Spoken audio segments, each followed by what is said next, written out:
বিএনপির চেয়ারম্যান হলেন তারেক রহমান। রাতে রাজধানীর গুলশানে দলটির স্থায়ী কমিটির বৈঠকে সর্বসম্মতিতে তাকে দলের চেয়ারম্যান করা হয়েছে।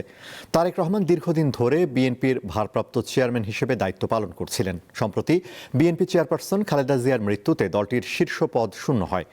এরই পরিপ্রেক্ষিতে আজ স্থায়ী কমিটির বৈঠকে তারেক রহমানকে বিএনপির চেয়ারম্যান করা হয়। এর পরপরই তিনি দায়িত্ব বুঝে নিয়েছেন। এদিকে বৈঠক শেষে বিএনপি মহাসচিব মির্জা ফখরুল ইসলাম আলমগীর জানিয়েছেন, নির্বাচন কমিশনের অনুরোধে তারেক রহমান রবিবার শুরু হতে যাওয়া তার উত্তরবঙ্গ সফর স্থগিত করেছেন।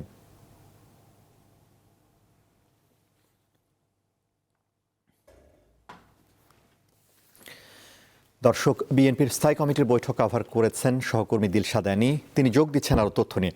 অ্যানি, বিএনপির স্থায়ী কমিটির বৈঠকের বিস্তারিত আমাদের জানান।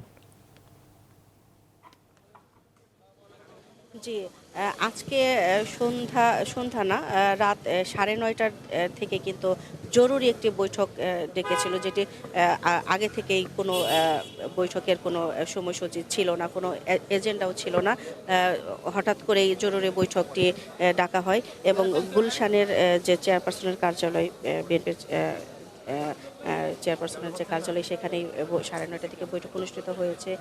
দলের যারা স্থায়ী কমিটির সদস্য ছিলেন তারা এখানে ছিলেন এবং স্থায়ী কমিটির সদস্যদের সাথে তারেক রহমানের সভাপতিত্বে যে জরুরি বৈঠক হয়েছে, সেই বৈঠকেই দলের যে গঠনতন্ত্র আছে সেই গঠনতন্ত্র মেনেই তারেক রহমান ভারপ্রাপ্ত চেয়ারম্যান থেকে অবশেষে ভারমুক্ত হয়ে পূর্ণাঙ্গ চেয়ারম্যানের দায়িত্ব গ্রহণ করেছেন।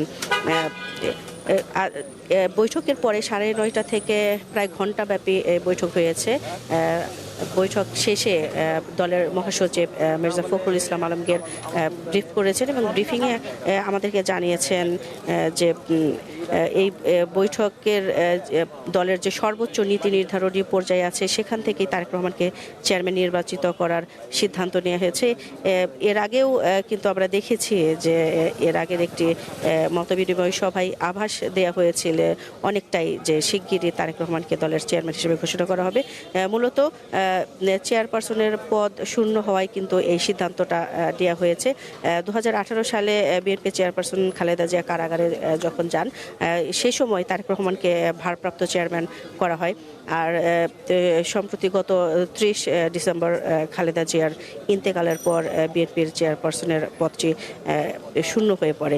এরই কারণেই মূলত দলের নেতৃত্বের এই আনুষ্ঠানিক পরিবর্তন আনা হয়েছে। আর বিএনপির পক্ষ থেকে যেটা বলা হয়েছে যে গঠনতন্ত্র যে তাদের যে ধারা আছে, সেই ধারার নিয়ম পুরোপুরি মেনেই এবং সবার সম্মতিতেই তারেক রহমানকে পূর্ণাঙ্গ দায়িত্ব দেওয়ার সিদ্ধান্ত নেওয়া হয়েছে। অর্থাৎ তিনি পূর্ণাঙ্গ তারেক রহমান এখন চেয়ারম্যান হয়েছেন। আর বৈঠক শেষে আমাদেরকে আরেকটি বিষয় বলা হয়েছে, সেটি হচ্ছে যে উত্তরবঙ্গের যে সফর আছে 11 তারিখ থেকে শুরু হতে যাওয়া, সেই উত্তরবঙ্গ সফরটি নির্বাচন কমিশনের সুপারিশে স্থগিত করা হয়েছে। আর মির্জা ফখরুল ইসলাম আলমগীর আরেকটা কথা বলেছেন যে সম্প্রতি ওসমান হাদি যে হত্যাকাণ্ডের শিকার হয়েছে, সেই হত্যাকাণ্ডের তিনি দ্রুত বিচার দাবি করেছেন।